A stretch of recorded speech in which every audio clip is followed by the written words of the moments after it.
우리는 예수님의 뒤를 따르는 사람들인데 예수님께서 가시는 길이 순환과 고통의 길로 가십니다. 그러면 다른 우리도 순환과 고통의 길로 갈 수밖에 없단 말입니다.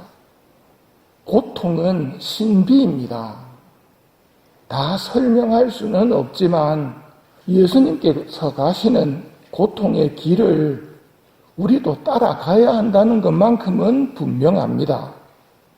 예수님이 선택하신 그 길이 옳은 길이라고 우리는 믿기 때문입니다. 하느님의 지혜가 고통을 선택했습니다. 하느님의 지혜가 십자가를 선택했습니다. 바오로 사도가 말합니다. 멸망할 자들에게는 십자가에 관한 말씀이 어리석은 것이지만 구원받을 우리에게는 하느님의 힘입니다. 유다인들은 표징을 요구하고 그리스인은 지혜를 찾습니다. 그러나 우리는 십자가에 못 박히신 그리스도를 선포합니다. 하느님의 어리석음이 사람보다 더 지혜롭고 하느님의 약함이 사람보다 더 강하기 때문입니다. 예수님께서도 당신을 따르려는 사람에게 한 가지 조건을 제시하셨죠. 내 뒤를 따라오려면 자신을 버리고 제 십자가를 지고 따라야 한다. 이건 고통이 좋아서가 아닙니다. 비유로 이야기하면 아기가 자라면 모유를 뗍니다. 아이는 모유를 먹고 싶어 하면서 웁니다. 왜 엄마는 아이에게 고통을 줄까요? 더 큰 성장을 위해서 모유를 끊는 것입니다. 고통도 같은 이치입니다. 하느님께서 우리에게 허락하신 십자가는 더 큰 영광을 위한 십자가입니다. 영원한 세상에서 누릴 영광을 위해 고통을 참아내는 것입니다. 해산할 때 여자는 근심에 쌓인다. 진통의 시간이 왔기 때문이다.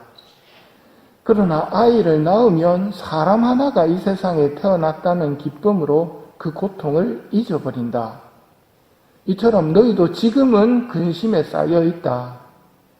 그러나 내가 너희를 다시 보게 되면 너희 마음이 기뻐할 것이고 그 기쁨을 아무도 너희에게서 빼앗지 못할 것이다. 고통에서 피어나는 영광 때문에 십자가를 지고 따르라고 하시는 겁니다. 고통이 클수록 영광도 큽니다. 천국에서는 고통을 받고 싶어도 받을 수 없습니다. 고통의 시간이 끝났기 때문입니다. 그곳에서는 영광을 더 크게 만들 수도 없습니다. 영광을 크게 만드는 시간은 고통을 받을 수 있는 지금 여기에서 뿐입니다. 천사들이 인간을 보면서 부러워하는 것이 있는데 고통을 받는 것이라고 합니다.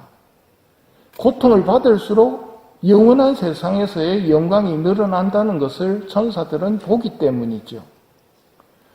예수님께서는 당신이 사랑하는 사람일수록 큰 고통을 허락하십니다. 대표적인 것이 오상의 은총입니다. 오상은 말 그대로 예수님의 상처이기 때문에 고통스러운 겁니다. 그런데 그걸 선물로 주십니다. 그리고 오상 받은 사람 보고 우리는 벌 받았다고 안 그러죠. 오상에 비유신 분님의 말씀을 들어보면 오상은 그 자체로도 고통스럽지만 부수적인 고통들도 이만저만 아닙니다.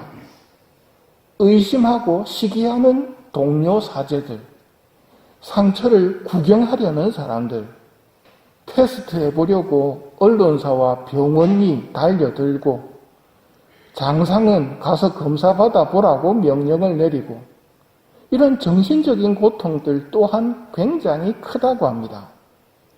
예수님은 왜 이런 고통을 허락하실까요? 이 고통을 통해서 많은 사람들이 병이 낫고 마귀가 쫓겨나가고 사람들에게 복음이 전해지기 때문입니다. 사랑하시기 때문에 오상을 주신 겁니다. 사실 고통은 사랑이며 천국에 들어가는 여건입니다. 하느님은 우리 한 사람 한 사람을 아시기에 우리 한 사람 한 사람이 감당할 수 있는 만큼의 고통을 보내십니다. 하느님의 선물인데 사람들은 아주 작은 고통도 얼마나 싫어하는지 모른다고 합니다. 선물을 보내시는 하느님이 상처를 받으시는 거지요. 우리는 고통이 왔을 때 불평하거나 원망하지 않고 봉헌하고 기도를 하면 어떤 고통이든지 공로가 됩니다. 몸에 병이 있거나 몸에 병까지 안 갔더라도 지금 성당에 내 옆자리 사람이 내 마음에 안 든다. 그것도 고통이거든요. 불편한 거는 다 고통이고 다 봉헌할 수 있는 겁니다. 마귀는 고통이 하느님의 선물이기 때문에 고통이 오면 불평하라고 그럽니다. 원망하라고 그럽니다. 남 탓을 하라고 그러고 미워하게 만들려고 유혹합니다.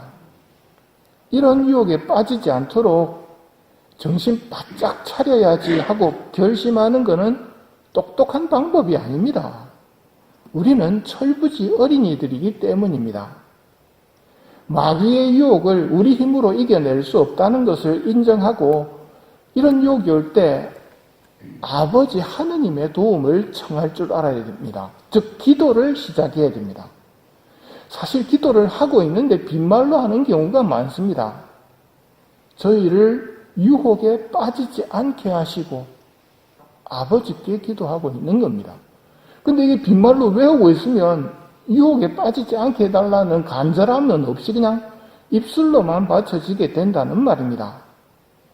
또 다들 경험하셨겠지만 우리는 서로 고통을 주고받습니다.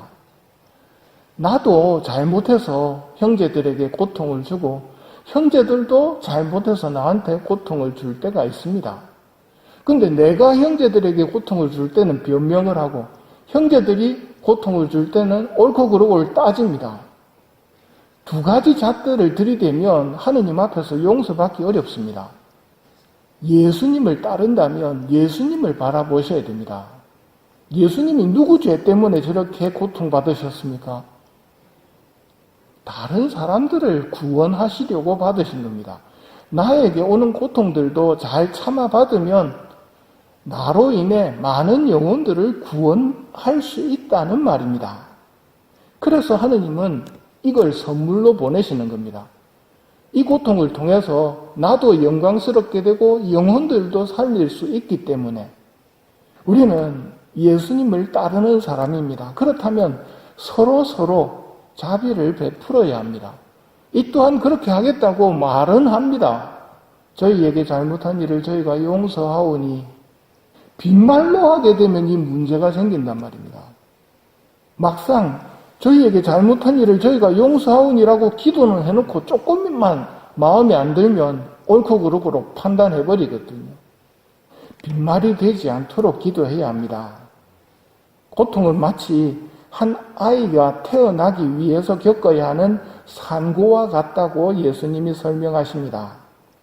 십자가는 기쁨의 탄생을 위한 고통입니다. 기꺼이 그 고통을 받아들이고 봉헌하며 그 고통으로 인해 기도하는 도구로 삼는다면 그 십자가로부터 비롯된 고통이 가져다 줄 기쁨은 누구도 빼앗지 못할 것이고 영원할 것입니다. 그러기에 우리는 십자가에 못 박히신 그리스도를 선포합니다. 하느님의 어리석음이 사람보다 더 지혜롭고 하느님의 약함이 사람보다 더 강하기 때문입니다. 영광을 크게 만들 수 있는 시간은 고통을 받을 수 있는 지금 여기에서 뿐입니다. 아이를 낳으면 사람 하나가 이 세상에 태어났다는 기쁨으로 그 고통을 잊어버린다. 그 기쁨을 아무도 너희에게서 빼앗지 못할 것이다.